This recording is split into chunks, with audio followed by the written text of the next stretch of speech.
강의 제목은 시편으로 기도하기입니다. 프린트물을 나눠드렸는데요. 아주 간략하게 요약을 했고요. 거기에 채워서 쓰셔도 됩니다.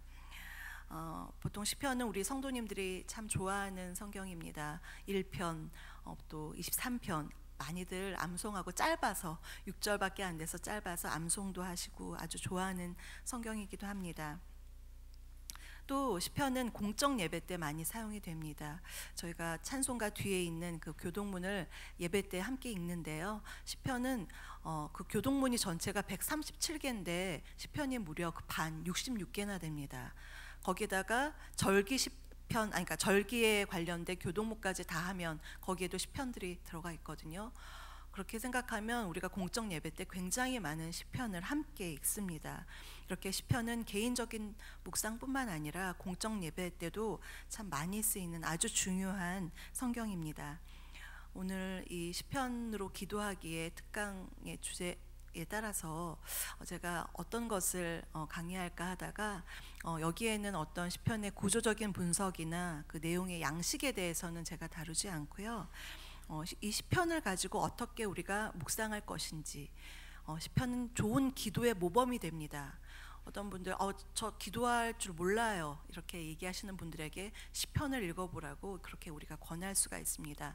좋은 시이자 노래이자 기도의 모범이 되는 이 시편을 어떻게 묵상할 것인지, 그러기 위해서는 우리가 시편의 언어들의 특징을 알아봐야 되는데요. 오늘 거기에 포커스를 맞춰서 강의를 할 것입니다. 오늘 강의를 위해서 월터 브루그만이라는 구약학자가 있는데 그의 시편의 기도라는 책과 또 유진 피터슨이 쓴 응답하는 기도라는 책, 그런 책들을 제가 참고했고요. 또 제 개인적인 묵상도 함께 넣었습니다. 보통 우리가 사람을 또 삶을 이해하는 방식이 있습니다.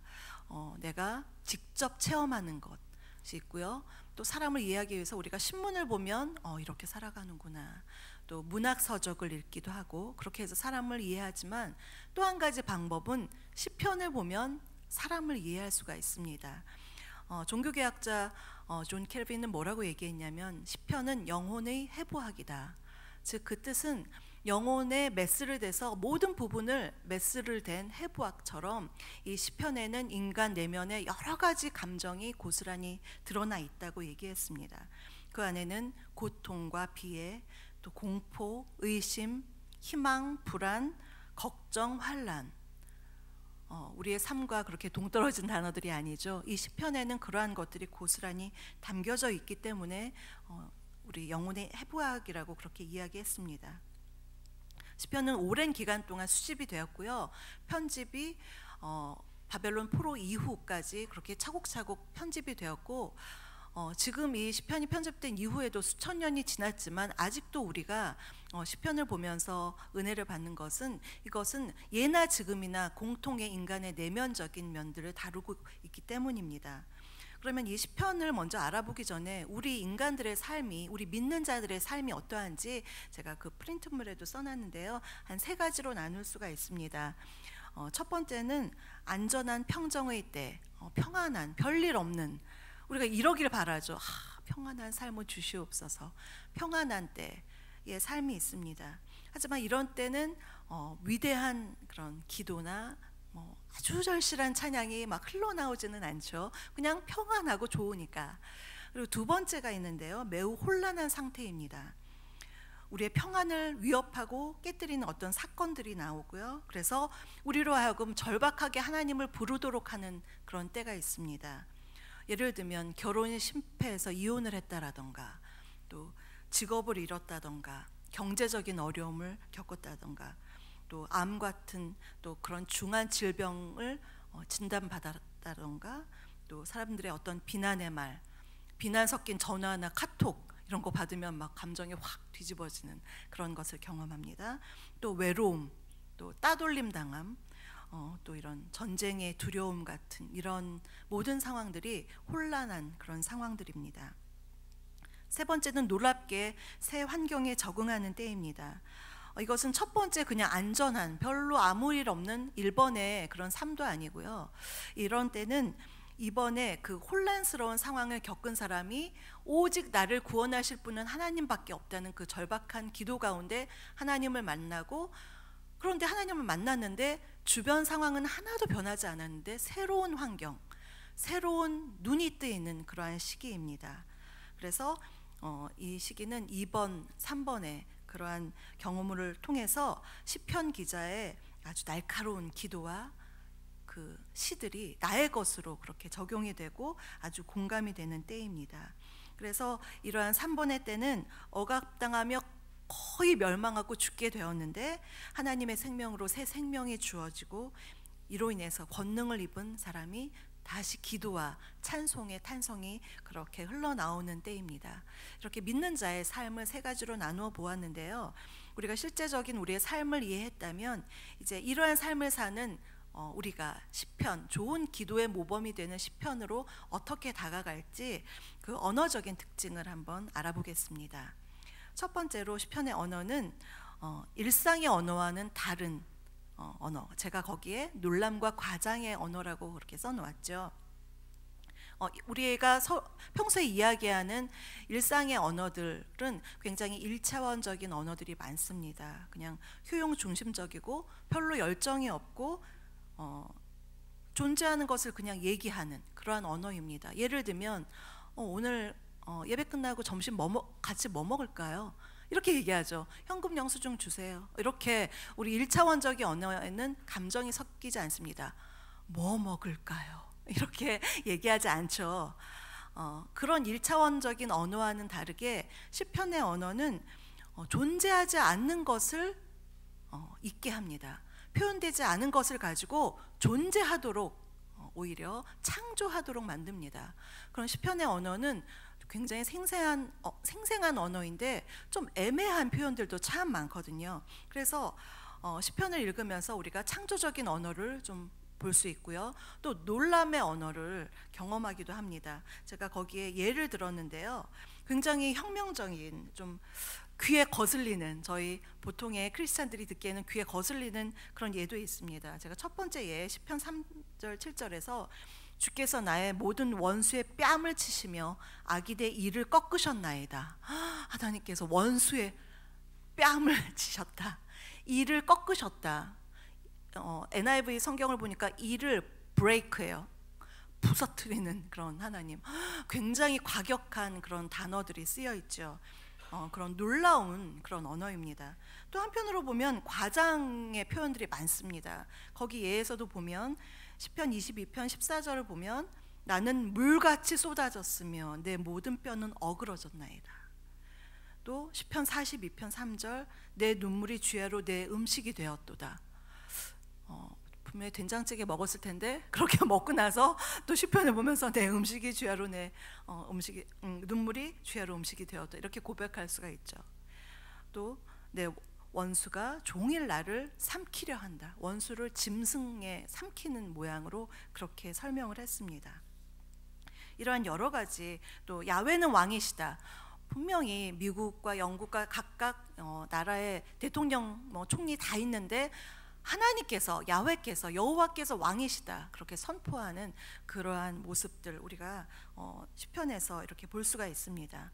시편은 이러한 언어로서 일상적인 우리의 생활의 일상적 언어와는 다른데요, 왜 시편을 우리가 읽으면서 그렇게 능력을 발휘하지 못할까 생각해 보면 이 시편을 그냥 우리의 평정의 때를 위해서 읽는 거예요. 예를 들면 오늘 자기 전에 시편 한 편 읽고 자야지 하고 쭉 그냥 쫙 읽고 아멘 하고 자는, 그냥 별 감동이 없이, 이 생생한 그 언어의 묘미를 살림이 없이 그냥 우리의 평정의 때를 위해서 읽기 때문에 우리가 그 시편의 묘미를 잃어버리기 쉽습니다. 그러면 어떤 사람이 시편의 언어를 굉장히 합당하게 잘 이용할까 생각해 보면, 인생의 밑바닥에서 정말 절실하게 나를 구원하실 분은 하나님밖에 안 계시다라는 그러한 절실함을 가지고 시편을 읽는 사람, 그런 사람은 특별히 애가의 시편을 읽으면서 굉장히 위로를 받을 수가 있습니다. 애가의 시편은 시편 13편, 22편, 또 88편 여러 가지가 있는데요, 그런 시편들을 읽으면서 우리가 은혜를 받을 수가 있습니다. 애가의 시편은 모든 것이 끝났다라고 이야기를 합니다. 예를 들면 시편 22편 1절 맨 처음에 어떻게 시작하냐면요, 나의 하나님 나의 하나님 어찌하여 나를 버리셨나이까. 이것을 아람어로 한 것이 바로 엘리 엘리 라마 사박다니, 예수님께서 십자가상에서 부르짖은 그 말씀이 그냥 본인 혼자 하신 말씀이 아니라 시편 22편 1절을 가지고 아람어로 이야기하신 거거든요. 예수님께서 십자가에서 죽으시면서 어찌하여 나를 버리셨나이까, 그렇게 절박하게 죽음에 대해서 호소하는 그러한 언어입니다. 그래서 이러한 시편을 우리가 읽으면서 우리는 어떻게 해야 하냐면, 우리의 모든 옛 상황은 죽었다. 혹시 내가 지금 어려운 상황 속에서 어떻게 살아보려고 발버둥 칠 때 그러한 애가의 시편을 읽으면서 나의 모든 인간성은 죽었구나. 신약에서는 그러죠. 갈라디아서 2장 20절에서 나는 그리스도와 함께 십자가에 못 박혀 죽었나니. 우리는 살려고 너무 바둥바둥 돼요. 내가 해보려고, 내가 막 계산해서 생각하고 뭔가를 해보려고 하지만 아무리 계산해도 나오지 않고 아무리 걱정해도 내 힘으로 할 수 없는 것들이 우리의 일상에서는 너무나 많습니다. 그럴 때 시편을 읽으면서 그래, 다 끝났다, 내가 할 수 있는 건 끝났다, 나는 죽었다, 그렇게 시편이 내가 죽을 수 있도록 도와줍니다. 그렇게 내가 처리될 수 있도록 해준 다음에 그 다음에는 내가 하나님을 향하여서 주님밖에 없습니다라고 그렇게 고백을 할 때 갑자기 우리가 하나님 앞에 담대히 나아감으로 새로운 환경, 새로운 것들이 하나님의 선물로 주어집니다. 그것은 아주 놀라운 것이고요, 감사를 유발하는 것입니다. 상황은 하나도 변하지 않았지만 회복이 되고 새롭게 되고, 좀 아까 전에는 내가 막 질질 울었는데 갑자기 하나님을 바라보고 나의 죽음을 내려놓고 하나님만 바라볼 때, 우리가 십자가를 바라볼 때 새롭게 살아나는 부활하신 주님의 그 영광을 바라보면서 감사의 탄성, 회복의 탄성, 새로움의 탄성이 그렇게 나오는 것을 우리가 경험할 수가 있습니다. 그래서 이런 시편은, 애가의 시편은 우리가 완전히 죽도록 도와주고요, 또 찬양의 시편은 모든 상황 속에서 훨씬 이 상황보다 크신 하나님, 내가 예를 들면 병으로 걱정할 때에도, 경제적인 어려움을 호소할 때에도, 자식들 걱정 때문에 내가 밤잠을 못 이룰 때에도 그것보다 크신 하나님을 바라보면서 그 하나님의 시선으로 모든 상황을 보기 때문에 내 입술에서 찬양이 흘러나오는 그러한 경험을 하는 것입니다. 그래서 우리 시편은, 애가 시편은 완전히 죽도록 고통스러운 포기 행위라면 찬양의 시편은 급진적인 희망의 행위라고 할 수가 있습니다. 두 번째로 보시면요, 시편은 은유적인 표현을 많이 가지고 있습니다.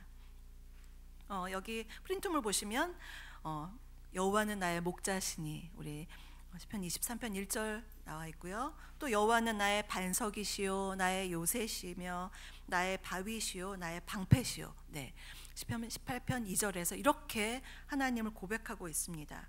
이렇게 은유로 하나님을 가리킬 때 하나님, 이런 바위, 우리가 평소에 일상에서 볼 수 있는 그러한 것을 가지고, 언어적인 표현을 가지고 하나님을 지칭할 때 우리는 상상력을 표현할 수가, 그러니까 동원할 수가 있어요. 하나님이 바위시다, 그럼 바위 뒤에 숨을 수도 있겠구나. 여러 가지 바위에 대한 나의 그 고백을 가지고 하나님을 상상할 수가 있습니다. 이 은유적 표현과 우상은 다릅니다. 우상은 음이나 금이나 그런 물질을 가지고 하나님을 뚝딱뚝딱 형상화해서 만들었기 때문에 그 우상을 숭배하는 것은 십계명 2계명에서 보듯이 죄이고요, 그것은 무한하신 하나님, 천지를 창조하시고 우리를 구속해 주신 무한하신 하나님을 그냥 이렇게 물건으로 만들어 버린 거예요. 그래서 그 우상은 죄지만, 은유적인 표현, 언어적인 표현으로 하나님을 표현할 때는 오히려 유한한, 아주 물질적인, 아주 우리가 평소에 잘 볼 수 있는 흔한 것을 가지고 무한한 하나님의 영광을 찬양하는 것입니다. 그래서 그 의미가 완전히 반대돼요. 우상은 하나님을 제한하고 어떤 신비로운 하나님, 영광의 하나님을 물질로 제한해서 죄이지만, 은유적인 그 표현의 하나님은 그 목자, 바위, 피난처, 이런 하나님의 유한한 그런 물질을 가지고 언어의 표현을 통해서 하나님을 그 영광을 극대화해서 찬양했다는 그 두 가지 차이, 그런 것을 보면서 시편을 보면 우리의 상상력을 동원할 수 있어요. 한 가지 단어를 보고서, 예를 들면 나의 방패시다, 하나님이 나를 막아주시는구나, 적의 화살로부터, 나를 비방하는 화살로부터, 병을 쏘는 악한 자들의, 사단의 그런 화살로부터 나를 막아주시는 방패시구나. 그래서 이 방패 가지고 하루 종일 우리가 묵상할 수 있는 것입니다. 이렇게 해서 시편의 이런 은유들은 우상이나 그런 것들과는 다르다는 것을 아시면 되고요. 또 시편의 여러 가지 은유적인 표현을 보면 구덩이, 무덤, 스올, 음부, 웅덩이, 이런 표현들이 참 많이 있습니다. 시편 기자는 그 구덩이가 구체적으로 어떤 것인지, 어떤 상황에 처해 있는지 설명해 주지는 않고 있어요. 그게 질병이었는지, 버림받은 거였는지, 투옥되었는지 잘 모르지만, 뭔가 어떤 시편의 장점은 뭐냐면, 시편 기자가 굉장히 말을 많이 하는데, 구덩이라고 하고서 말을 많이 하는데, 그걸 보면 나의 구덩이 같은 삶, 나의 어려운 삶이 갑자기 대비가 될 수 있는, 그래서 시편은 우리가 자유롭게 우리의 경험을 거기에 대입해서 상상할 수 있는 그릇을 제공해주는 그러한 역할을 합니다. 그래서 그런 은유적인 표현들이 우리에게 굉장히 유익이고요. 이런 구덩이나 수올과 반대되는 그러한 우리가 좋아하는 이미지의 그 은유적 표현이 있다면, 하나님의 날개, 우리 기도할 때도 하나님의 날개 그늘 아래 우리를 보호하여 주시옵소서. 날개는 보호의 의미도 있고, 날개 얼마나 따뜻해요. 요즘같이 추울 때 하나님이 어떤 새처럼 우리를 품어주시는, 그래서 날개 안에서 우리가 따뜻할 수도 있고, 또 양육 받을 수도 있고, 안전할 수도 있는, 그러니까 그 날개라는 표현 하나 가지고 우리가 또 하루를 또 깊이 묵상할 수 있는 그런 여러 가지를 보여줍니다. 이러한 날개나 피난처 같은 해석들은요, 우리에게 어떤 거기에 도피주의로 해석할 것이 아니라, 우리의 도움은 우리 밖으로부터 온다. 내가 혼자 도움을 줄 수 있는 그런 나는 존재가 아니라, 나는 연약하지만 하나님의 그 날개 그늘 안에, 하나님의 피난처로 나는 그 밖으로부터 도움을 받을 수 있다는 것을 인정하는 것입니다. 세 번째로 그 언어적인 특징을 보면 유대적 언어의 특징이 있습니다. 우리 크리스찬들, 이제 예수님을 믿는 우리 크리스찬들은 시편을 읽을 때 은혜롭기도 하지만, 어떤 부분들은 굉장히 은혜롭지만, 어떤 부분들은 이 유대적인 특징 때문에 좀 어색하고 당황스럽기까지 할 때가 있습니다. 시편 109편, 137편은 저주 시편이라고 얘기하거든요. 굉장히 과격하게 저들을 죽여달라고 하나님께 호소하는 그런 시편들을 보면, 우리 크리스찬들은 대부분 그러면 안 되는데 이렇게까지 말하면 큰일 나는데, 이러한 마음을 갖기 쉽거든요. 그럴 때 우리가 보통 잘하는 것이 선택적으로 이 시편은 안 읽고, 이 시편은 나쁜 시편, 이 시편 안 읽고 난 다른 내가 좋아하는 시편만 읽어야지, 이렇게 될 때가 있습니다. 그런 선택적인 방법을 하기도 하고, 어떤 분들은 이것을 구체적인, 만약에 예를 들면 에돔을 저주하였다면, 에돔이라기보다 다른 것으로 좀 영적인 해석, 영해화한다고 하거든요. 영적인 해석을 하면서 교묘하게 그 시편의 내용들을 좀 유화시키는 것이 있는데, 선택적인 방법이나 이런 영적인 해석 방법이 그렇게 시편을 이해하는데 좋은 방법은 아닙니다. 우리가 오히려 이해할 것은 유대적인 그런 언어적인 특징, 유대인들이 어떻게 언어를 사용하는지, 그렇게 그것을 알아보는 것이 오히려 저희에게 도움이 됩니다. 3번 유대적 언어의 특징을 1번 한번 읽어보겠습니다. 시작. 시편은 구체화된 기도이다. 시온 왕 적들에 대한 역사적인 언급, 계명과 심판, 분냄, 사랑, 희망. 네, 이렇게 시편은 구체화된, 거기에 역사가 나오고요, 또 이스라엘 민족의 이야기들이 나오고, 어떠한 사람이 어떠한 어려움을 겪었는지, 그렇게 심판, 계명, 분냄, 그러한 이야기들이 거기에 구체적으로 나옵니다. 2번 한번 읽어보겠습니다. 시작. 시편은 즉각적이다. 시편의 직접성은 어떤 비밀도 숨길 수 없는 그분에게 계산하지 않고 위험을 무릅쓰려는 자세를 반영한다. 네, 이렇게 시편은 직접적으로 아주 정직한 마음이 자유로운 해방된 자의 기도이기 때문입니다. 그래서 시편은 아까 제가 좋은 기도의 모범이라고 했죠. 기도를 가식적인 모습으로 가지 않고 우리가 공동 예배에서는 그 공동 예배 포맷이 딱 있죠. 뭐 하나님을 부르고 또 감사하고 회개하고 이런 어떤 기도의 포맷이 있지만 우리가 기도의 자리에 갔을 때 하나님과 나와 1대1의 자리에서는 어떠한 장애물도 없어요. 그리고 아빠 하나님께 그냥 기도하는 거예요. 그래서 아주 정직하게 하나님 제가 오늘 정말 속상했습니다. 정말 화가 났습니다. 아주 정직한 누가 정말 밉습니다. 꼴 보기 싫습니다. 그렇게 정직하게 우리가 기도하는 것, 즉각적으로 기도하는 것, 그것이 어떤 시편을 기도하는 기도자의 모습이었습니다. 세 번째 한번 읽어보겠습니다. 시작. 특히 질투와 분노를 강인함과 솔직함으로 표현합니다. 이스라엘이 하나님 존전에서 내가 잘 보여야지, 하나님께 잘 보여야지 그런 의식은 없는 것처럼 보여요. 시편을 읽으면 무대뽀예요. 하나님께 막 이야기합니다. 화가 났으면 그 분노를 아주 거친 언어로, 제가 아까 얘기했죠. 굉장히 과격할 정도의 과장된 분노의 놀람의 언어로 사용해서 하나님께 그렇게 이야기합니다. 그 인생의 투쟁에서 기도할 때 언어로 적들을 막 공격을 하죠. 가끔은 하나님께도 막 대들어요. 어찌하여 이렇습니까? 이렇게 하나님께 화를 내면서 속상하니까 기도할 때가 있습니다. 그렇게 굉장히 즉각적인 또 솔직한 강인함을 가지고 분노를 표합니다. 그건 개인이 표할 뿐만 아니라 이 시편이 공동체의 기도라고 했죠. 공동체가 함께 하나님께 탄원하는 그런 모습도 우리가 발견할 수가 있습니다. 그러면 하나님 또한 행악자들에 대해서, 악한 자들에 대해서 하나님도 화를 내시는 분이거든요. 그래서 이렇게 시편으로, 이러한 시편을 읽으면 솔직한 경건의 삶을 우리가 살 수가 있습니다. 하나님께 외식하지 않고. 그래서 대부분 화병이 어떻게 나냐면요, 미움이 있는데 미움을 딱 가지고 하나님께 기도하는데 솔직한 기도, 아까처럼 제가 누구 때문에 속상한 얘기를 들었는데 제가 너무 화가 납니다. 하나님 어떻게 합니까? 저 사람 정말 너무 억울합니다. 뭐 이렇게 하나님께 얘기해야 되는데 우리가 하나님께는 거꾸로 합니다. 하나님, 원수를 사랑해야지요. 다 이해합니다.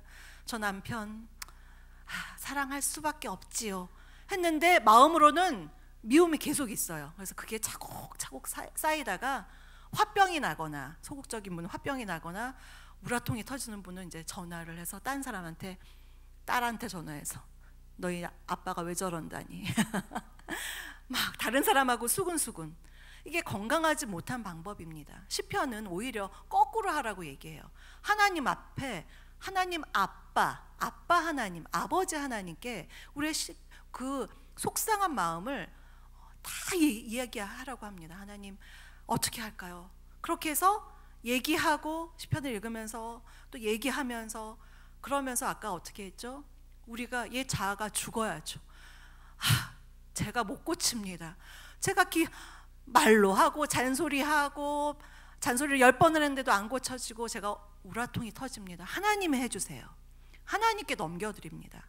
그리고 주님의 십자가 보혈로 저를, 제 미워하는 마음을 덮어주시고 저를 새롭게 하여 주시옵소서. 저는 사랑할 것밖에 없습니다. 이렇게 그러한 것들을 우리가 이러한 방식으로, 솔직한 그 기도로 이러한 분노의 감정들을 이러한 식으로 처리해야 할 것입니다. 네 번째, 우리 한번 읽겠습니다. 시작. 열정을 가지고 소망으로 나아간다. 유대인들의 이러한 특징은 굉장히 시편에서도 많이 나타나고요. 희망을 가진 유대인들, 나치의 그런 수용소에서도 희망을 잃지 않은 이야기들을 우리가 많이 접하죠. 그런 유대인들의 특징입니다. 그래서 시편에서는 계속 힘들지만 어려운 상황이 금세 바뀌지 않지만 여전히 내가 하나님을 신뢰하면서 나아가는 그러한 언어, 그리고 종국에는 하나님께서 나를 일으켜 주실 것이다, 나를 찬양케 하실 것이다, 그러한 고백의 언어들이 유대인의 특징적인 언어입니다. 다섯 번째, 한 줄만 우리 읽겠습니다. 시작. 분노와 소망의 관행은 원수갑기에서 두드러지게 나타납니다. 네. 시편을 읽으면 우리가 좀 마음이 불편한 것이 원수 갚는 거에 대한 이야기들이 나와요. 근데 우린 분명히 크리스찬들, 신약 시대를 사는, 신약 이후의 시대를 사는 우리들은 원수를 사랑하라고 마태복음 5장에서 또 로마서 12장에서 말씀하셨는데 이거는 어떻게 되는 건가? 너무나 이제 혼란스러울 때가 많습니다. 그런데 시편의 이 언어들을 보면 이것은 단지 막 적에 대해서 저 사람들을, 악인의 일을 꺾어주세요, 뭐 저 사람들을 어떻게 해주세요, 심판해주세요 막 이야기하지만 그것은 단지 언어일 뿐이라는 거예요. 실제로 가서 해하지가 않습니다. 다윗도 마찬가지예요. 다윗도 사울이 자기를 죽일 뻔했지만, 죽이려고 계속 수년을 따라다녔지만 자기가 장인 사울을 죽일 수 있는 기회가 2번이나 있음에도 불구하고 그를 죽이지 않고 하나님께 모든 것을 맡기죠. 그런 것을 보면 이 원수 갚는 이 시편의 모든 것들은 단지 언어일 뿐이라는 거예요. 그래서 이 언어로 원수를 갚아주는 것을 하나님께, 내가 갖고 있는 것이 아니라 하나님께 양도하는 것입니다. 오히려 위험한 것은 계속 내가 갖고 있는 것, 저 사람을 내가 어떻게 해야지, 이렇게 하고 있다가 폭력을 쓰거나 욕을 하거나 하는 것이 위험한 것이지, 우리가 이 원수갚기 시편은 그러한 차원에서 보아야 합니다. 내 것이 아니라 이 원수 갚는 것은 하나님의 몫입니다. 그래서 하나님은 어떤 분이시냐면 아주 공정하신 하나님이라는 거죠. 하나님 또한 악한 자는 싫어하시는 분이에요. 사악한 자는 싫어하시는 그 하나님께 나의 원수의 그런 마음, 우리가 일상을 살면서 이 시편 기자뿐만 아니라 여러 가지 억울한 일을 당할 때가 있죠. 괜히 모함을 받거나 아니면은 금전적인 사기를 당했다거나 가족이 해함을 당했다거나 억울할 때가 있어요. 제일 좋은 방법은 그것이 한꺼번에 넘어가서 원수를 사랑하는 마음으로 용서하는 마음을 가지면 가장 좋죠. 그 원수에게 받은 그 독, 어떤 분은 이걸 뱀에 물렸다라고 그렇게 표현을 하는데요. 뱀에 물린 거예요. 뱀에 물렸으면 어떻게 해야 되냐면 독을 빼야 돼요. 독을 빼는 건 어떤 거냐면 내 안에서 이 모든 분노와 속상함을 다 하나님께 아뢰누에 하나님께 빼버리는 것, 빼고 양도하고 나는 오직 그리스도의 사랑으로 용서하고, 어렵지만 가서 내가 너를 용서한다라고 얘기할 필요 없어요. 그냥 하나님 앞에서 그를 용서하고 그리고서는 나는 자유케 되면 가장 좋은 것이에요.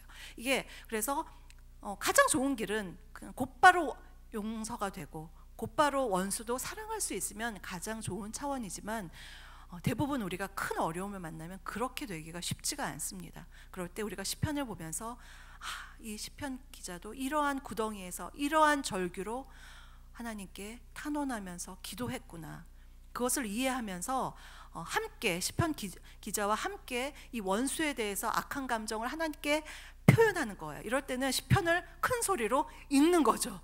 하나님 하면서 막 읽은 후에 나의 그 분노의 감정을 다 하나님께 드린 후에 공정한 심판자 되시는 하나님께서 이것을 판단하여 주시옵소서, 저는 예수 그리스도의 사랑으로 채워주시옵소서, 십자가의 보혈로 덮어주시옵소서, 이렇게 기도하는 것이 이런 원수 갚음 시편을 대하는 우리들의 자세입니다. 이상에서 본 유대인다운 그런 시편의 언어들 특징을 보면 이 언어들은 거기 밑에 써놓는데요, 특정한 이스라엘의 역사를 우리의 역사로 받아들이게 합니다. 마치 이스라엘 역사인데 우리 역사처럼. 이스라엘 역사 그 시편을 보면 시편 78편, 105편, 106편 이런 시들이 역사 시편인데요. 그러한 시편들을 보면 이스라엘의 시편 같지만은 않아요. 우리 시편, 우리나라도 굉장히 소수민족이고 또 무시받고 희생자의 역사가 많이 있죠. 그럴 때 그러한 시편들을 읽으면서 맞아, 그런 유대인들의 언어를 통해서 우리 자신의 나라를 생각할 수도 있고 우리 가정을 생각할 수도 있습니다. 두 번째로 유대인들의 영성의 중심에 있는 토라, 율법, 율법 시편이 1편, 19편, 119편이 있는데요. 이것은 우리가 기도를 할 때 그냥 신비주의적으로 기도하는 것을 조금 도와서 우리로 하여금 이 토라 시편을 묵상하고 읽으면서 주님의 말씀을 계속 되뇌이고 이 말씀을 순종하는 것이 하나님 기뻐하시는 것이구나, 우리가 이렇게 생각할 수가 있습니다. 그것이 유대인들이 굉장히 중요하게 생각하는 그런 시편의 특징들입니다. 뒷장을 보시면 공동체 기도로서의 시편이 있습니다. 시편은 여기저기에 셀라라는 말이 여러 번 나오거든요. 그 의미가 복을 빌기 위한 휴지 또는 좀 더 높여라, 크게 해라, 여러 가지가 있는데 이러한 말을 있다는 것 자체가 혼자 있을 때는 그렇게 잘하지 않죠. 함께 이 시편을 읽었다는 그런 증거입니다. 또 시편의 표제들을 보면 인도자를 따라 부르는 노래, 이러한 것들이 깃딧에 맞춰서 노래하라, 이런 여러 가지 가이드가 있어요. 그것은 공동체가 함께 시편을 읽었다는 것을 증거하고 있습니다. 그래서 제가 처음에 교동문에 대해서 얘기했지만 그 외에도 이 시편을 읽으면 시편 그 자체 안에서 공동체 예배 시에 사용된 것을 알 수 있습니다. 함께 비탄과 찬양, 간청, 경배의 소리를 높인 그런 사람들의 이야기입니다. 그래서 우리가 공동체와 함께 기도할 때 어떠한 유익이 있을까? 그것은 시편을 함께 읽는 것, 이렇게 공동체가 함께 읽으면요, 이 시편은 나랑 별로 상관이 없는 것 같지만, 개인적으로는 별로 와닿지 않는 것 같지만, 공동체의 기도로서 어떤 탄원의 이야기가 다른 분에게는 굉장히 본인의 이야기일 수 있거든요. 그래서 함께 기도하는 것은 그 사람을 위해서 기도하는 거나 마찬가지예요. 그래서 시편으로 함께 기도하는 것 참 중요합니다. 이번 주부터, 돌아온 주일부터 교동문이 혹시 시편이 나오거든 읽으실 때 그냥 예전에는 교동문 읽어야지 라고 생각하셨다면 이제는 이 기도가 나의 기도이고 옆에 있는 분들, 우리 성도들의 기도구나, 이렇게 함께 이해하는 것이 참 중요합니다. 그러면 네 번째로 우리가 시편으로 기도하기 위해서 어떤 자세가 필요할까? 성경의 단어들을 우리가 하도 읽다 보면 이게 습관이 될 수도 있고요. 이렇게 평면적인, 아주 그렇구나, 맨날 읽는 성경, 이럴 수가 있거든요. 그런데 그 시편하고 나의 힘든 여러 가지 삶을, 이걸 상호작용을 재빠르게 하는 거예요. 이 시편은 내 거야. 그래, 나의 삶의 문제였구나. 그런데 이렇게 해결되었구나. 이렇게 찬양하는 거구나. 시편을 통해서 기도를 배울 수가 있고 시편을 통해서 찬양을 배울 수가 있습니다. 뭔가 찬양하고 싶은데 적절한 언어가 떠오르지 않을 때, 또 찬송가도 떠오르지 않을 때 우리가 시편을 외우고 있으면 여러 가지 시편에 맞아, 시편 기자가 할렐루야 주의 성소에서 하나님을 찬양하라 하였지. 그렇게 우리가 시편을 통해서 적절한 찬양, 적절한 기도를 우리가 알 수가 있습니다. 그러면 오늘 본문 성경으로 돌아가서요, 오늘 시편 41편을 제가 본문으로 잡았는데 시편 41편은 사연이 있는 시편입니다. 제가 작년에 항암 투병을 했습니다. 그래서 제가 오늘 교회 와서 감동을 가지고 기도를 했어요. 작년에 이맘때 8월 12일 날 수술을 했고, 그리고 굉장히 아팠을 때였어요. 그리고 이제 항암 주사도 맞으면서 너무 이게 정신이 멍해지더라고요. 그런 시간들을 12월까지 이제 보내고 이렇게 나와 있는 것 자체가 기적이죠. 저야말로 하나님께 찬양의 탄성을 드려야 되는 그런 상황인데, 제가 작년에 아플 때 말씀으로 붙잡았던 그런 시편입니다. 특별히 3절 보시면 여호와께서 그를 병상에서 붙드시고 그가 누워 있을 때마다 그의 병을 고쳐 주시나이다. 이 말씀을 외우면서 하나님 제 병을 고쳐 주시옵소서. 성도님들이 기도하시고 온 주변 분들이 저의 병을 낫기를 기도하시는데 주님 이 말씀을 하나님께 들이대는 거예요. 시편 기자 이렇게 얘기했잖아요. 주님 고쳐주세요. 제가 이렇게 고백했던 개인적인 묵상의 기도인데요. 집에 가서 또 개인적으로 한번 묵상해 보시는데 오늘은 공동체의 기도로서 이 시편을 함께 읽어보겠습니다. 그러면 혹시 이분이 여기 계신 분들 중에 나는 병과는 상관없다.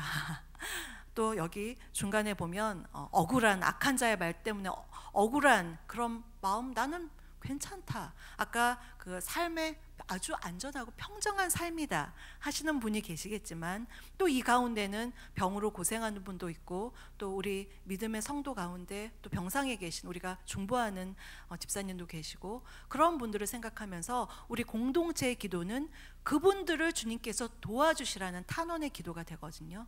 그래서 이 시편을 같이 읽을 때 우리 함께 기도하는 마음으로 저랑 교독하시겠습니다. 제가 1절부터 읽고 13절은 마지막 절은 다 같이 읽겠습니다. 가난한 자를 보살피는 자에게 복이 있으며 재앙의 날에 여호와께서 그를 건지시리로다. 여호와께서 그를 지키사 살게 하시리니 그가 이 세상에서 복을 받을 것이라. 주여 그를 그 원수들의 뜻에 맡기지 마소서. 여호와께서 그를 병상에서 붙드시고 그가 누워 있을 때마다 그의 병을 고쳐 주시나이다. 내가 말하기를 여호와여 내게 은혜를 베푸소서. 내가 주께 범죄하였사오니 나를 고치소서 하였나이다. 나의 원수가 내게 대하여 악담하기를 그가 어느 때에나 죽고 그의 이름이 언제나 없어질까 하며 나를 보러 와서는 거짓을 말하고 그의 중심에 악을 쌓았다가 나가서는 이를 널리 선포하오며 나를 미워하는 자가 다 하나같이 내게 대하여 수군거리고 나를 해하려고 꾀하며 이르기를 악한 병이 그에게 들었으니 그가 꼭 다시 일어나지 못하리라 하오며 내가 신뢰하여 내 떡을 나눠 먹던 나의 가까운 친구도 나를 대적하여 그의 발꿈치를 들었나이다. 그러하오나 주 여호와여 내게 은혜를 베푸시고 나를 일으키사 내가 그들에게 보응하게 하소서. 이로써 내 원수가 나를 이기지 못하오니 주께서 나를 기뻐하시는 줄을 내가 알았나이다. 주께서 나를 온전한 중에 붙드시고 영원히 주 앞에 세우시나이다. 이스라엘의 하나님 여호와를 영원부터 영원까지 송축할지로다. 아멘 아멘 아멘. 4절 말씀을 보면 병에 대한 회개가 있습니다. 내가 주께 범죄하였다. 이 시편의 표제를 보면 다윗의 시고 인도자를 따라 부르는 노래라고 되어 있는데 병에 대해서는 여러 가지 원인이 있습니다. 죄를 지어서 그 보응으로 받을 수도 있고 또 유전일 수도 있고 우리의 어떤 식습관이 잘못될 수도 있고요. 또 사단이 주는 병마, 사단이 주는 그런 병도 있고요. 하나님께서 허락하시는 그 육체의 가시와 같은 병도 있고 또 하나님의 영광을 위한 병도 있습니다. 그래서 우리는 누가 병이 걸렸다 하면 함부로 판단해서는 안 돼요. 죄지었기 때문에 그런 것도 안 돼요. 이 시편 기자는 비록 자신의 어떤 고백적인 기도로 제가 범죄하였다, 하나님 앞에서는 약합니다라고 이야기하지만 다른 사람에게 대해서는 그렇게 얘기할 수는 없지만 우리가 우리 자신의 고백으로서 우리의 공동체의 기도로서 이 말씀 가운데 다양한 것들을 우리가 생각할 수가 있습니다. 이렇게 시편은 공동체의 기도로서 함께 기도할 수 있는데요. 이렇게 읽으면서 우리 성도도 생각할 수가 있고 또 우리 가족 중에 아픈 사람을 생각하면서 이 기도를 할 수가 있죠. 세 번째는 예수님의 기도가 있습니다. 시편을 예수님이 읽으셨을까요? 당연히 읽으셨습니다. 마태복음부터는 예수님이 나오기 때문에 예수님께서는 마태복음부터는 신약은 읽지 않으셨고 예수님께서 누가복음 24장 44절에서 뭐라 그러셨냐면 모세의 율법, 선지자의 글, 시편이라고 제자들에게 이야기하십니다. 예수님도 이 시편을 41편을 읽으셨어요.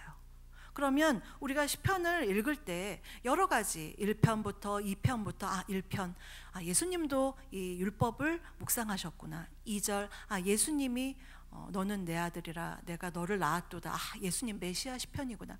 예수님에 대한 증거들이 시편에 많이 나오는데요. 41장 9절 함께 우리가 9절 다시 함께 읽겠습니다. 시작. 내가 신뢰하여 내 떡을 나눠 먹던 나의 가까운 친구도 나를 대적하여 나의 발꿈치를 들었나이다.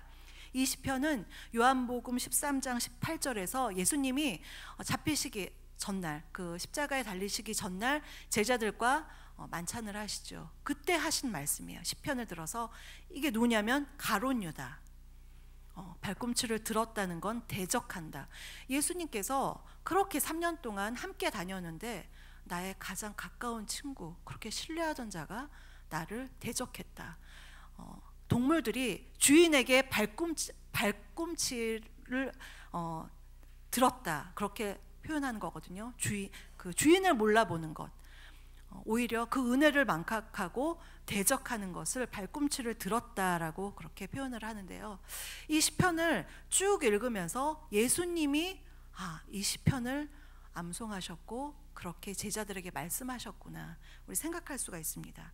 이제 다시 한번 읽으실 때는 홀수 번호는 여러분께서 읽으시고 제가 짝수 읽고 마지막에 함께 읽을 때 그냥 읽는 것이 아니라 내 안에 계신 주님께서 이것을 읽으셨구나, 예수님으로, 예수님의 마음으로 읽는 것입니다. 먼저 여러분께서 읽겠습니다. 시작.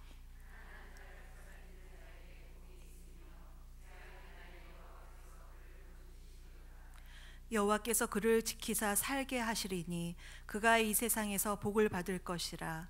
주여 그를 그 원수들의 뜻에 맡기지 마소서.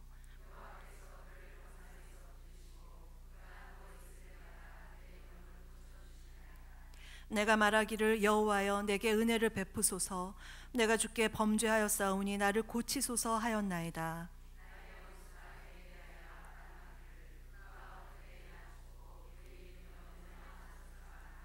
나를 보러 와서는 거짓을 말하고 그의 중심에 악을 쌓았다가 나가서는 이를 널리 선포하오며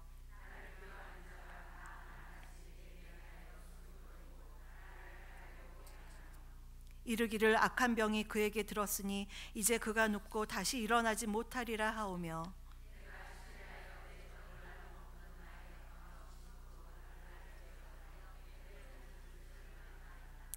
그러하오나 주 여호와여 내게 은혜를 베푸시고 나를 일으키사 내가 그들에게 보응하게 하소서. 이로써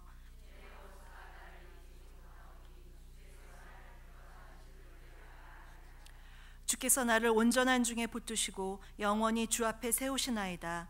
이스라엘의 하나님 여호와를 영원부터 영원까지 송축할지로다. 아멘. 아멘. 오늘의 이 시편 특강 마음에 새기시면서 이제 시편을 읽을 때 일상의 언어로 그냥 쭉 빨리 읽어야지 이렇게 읽지 않으시고 감정을 넣어서 그 유대인의 마음을 담아서 예수님의 마음을 담아서 이 시편을 읽는다면 굉장히 은혜로운 시편 보기가 되고 또한 묵상이 될 것으로 믿습니다. 다 같이 기도하겠습니다.